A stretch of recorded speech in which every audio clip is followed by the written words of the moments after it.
السلام عليكم ورحمة الله وبركاته. النحو الواضح. The Clear Arabic Grammar by Ali Al-Jarim and Mustafa Amin. المبتدأ والخبر. The subject and the predicate. The lesson, as usual, is divided into 3 sections, and in this lesson we will recognize what mubtada, the subject, and the khabar, the predicate, are. Strengthen your understanding by going through a clear example or some clear examples. Apply basic i'rab to mubtada and khabar. Okay, let's go through some of the examples here. التفاحة حلوة. The apple is sweet. الصورة جميلة. The picture is beautiful. الجري مفيد. Running is beneficial. القطار سريع. The train is fast. النظافة واجبة. Cleanliness is obligatory. It could also mean a duty, a requirement, and so on and so forth. الأرض مستديرة.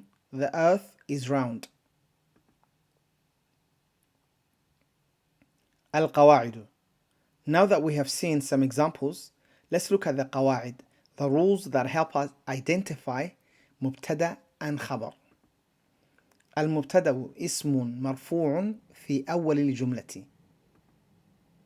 مبتدأ, it literally means something that is begun with, or the one that is started with. المبتدأ. So the authors, they give us 3 characteristics to help us recognize what a mubtada is. Okay.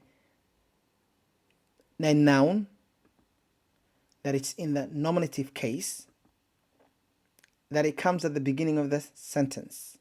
So these are 3 characteristics for us to recognize if it's mubtada or if it's mubtada. الخبر اسم مرفوع يكون مع المبتدأ جملة مفيدة.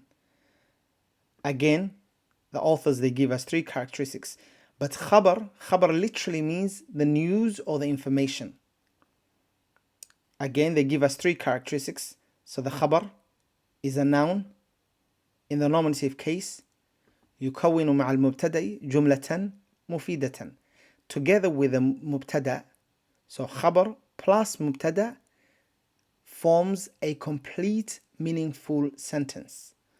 So when you put khabar and mubtada together, it forms a meaningful sentence.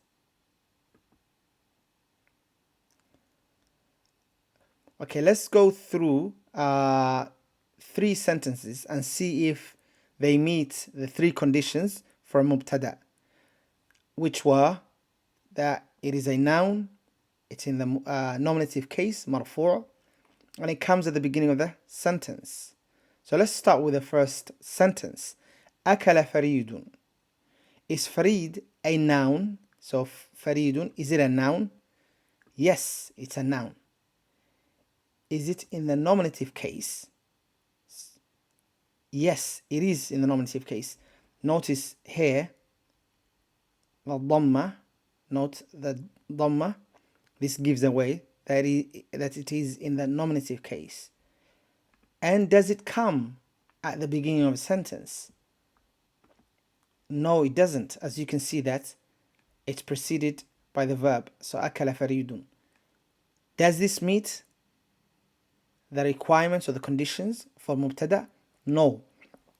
Although it's a noun and it's in the nominative case, it does not come at the beginning. So it does not qualify as a mubtada.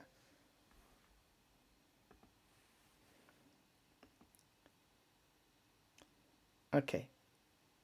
Faridun qabiltu. I met Farid. This is the second sentence. So Faridan qabiltu. I met Farid. Again, let's see if this sentence or if this meets the conditions that are set for mubtada. Is it a noun? Yes, it is a noun. Does it come at the beginning of the sentence? Yes, it does. Is it in the nominative case, marfūዕ? No, it's not, because if you look at that, it's accusative, as we've covered before. mansūb. So this is fatha. And because it's fatha, this doesn't, even though it's in the it's in the beginning of the sentence, it's a noun, but it doesn't meet or qualify as a mubtada. It doesn't qualify as a mubtada because it's not nominative case. It's not in the marfūዕ case.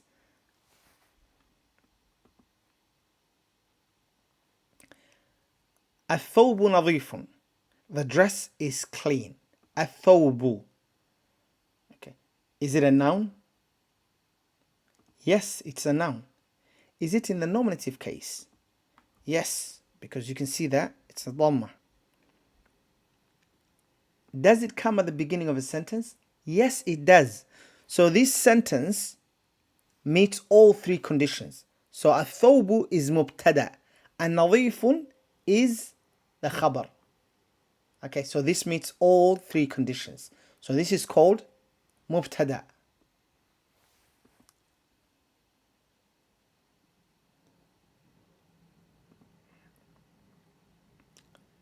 الثوب نظيف. Now, in the book, the authors, they mention if we cover the khabar, which is the second word, and we only say الثوب or الثوب, you would ask ما الشأن الثوب وما الشأن الثوب. What about the dress? We have no information about the mubtada. Okay, we have no information about the mubtada, and the sentence is not complete or meaningful. So to have a meaningful sentence, we need the khabar, which gives us the information about the mubtada. Okay, it gives us the information about the mubtada. So we say الثوب نظيف. الثوب نظيف. In this case, it tells us that the dress is clean. The dress is clean.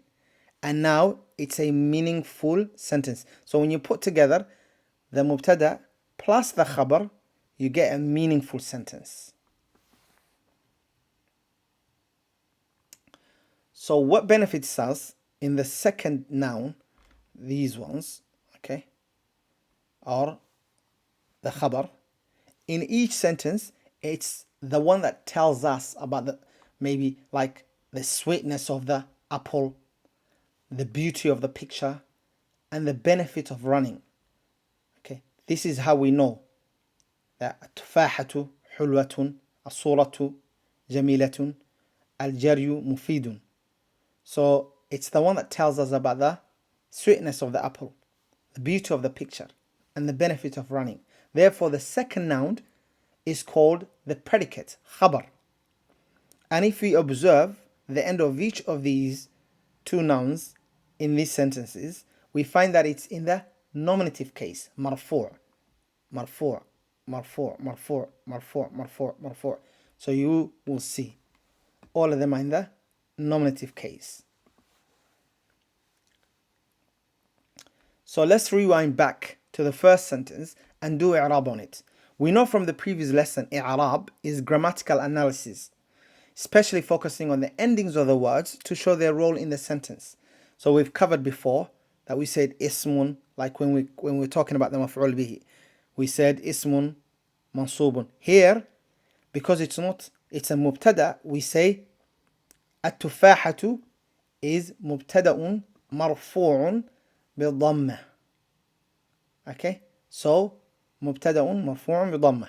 So it's مبتدأ and it's in the nominative case and it has a dhamma there.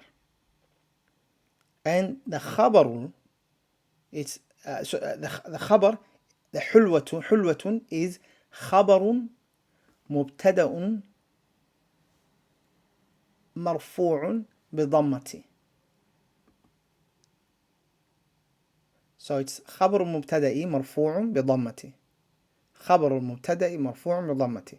So this is خبر of مبتدأ مرفوع بضمة. So it has مرفوع in the nominative case.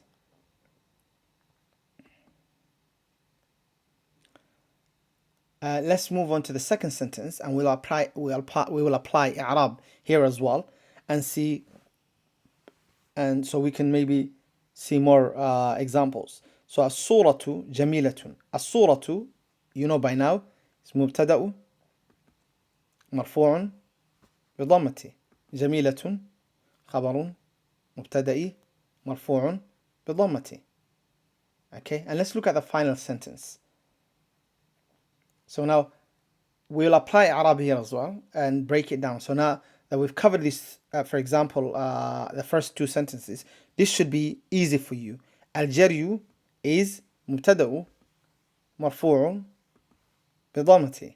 مفيد خبر مبتدأ مرفوع بضمة.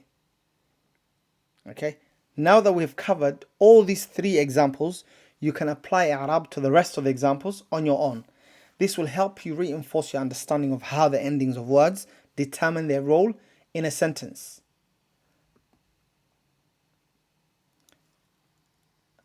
Okay, now we know that the mubtada is what meets three conditions. Okay, we said it has to be a noun in the marfūʿ state or the nominative state or the nominative case, and it's at the beginning of the sentence. And the khabar likewise has got three conditions. اسم noun مرفوع in the nominative case يكون مع المبتدأ جملة مفيدة. Together with the mubtada, it forms a complete meaningful sentence. Assalamu alaikum wa rahmatullahi wa barakatuh, and that's the end of our lesson today.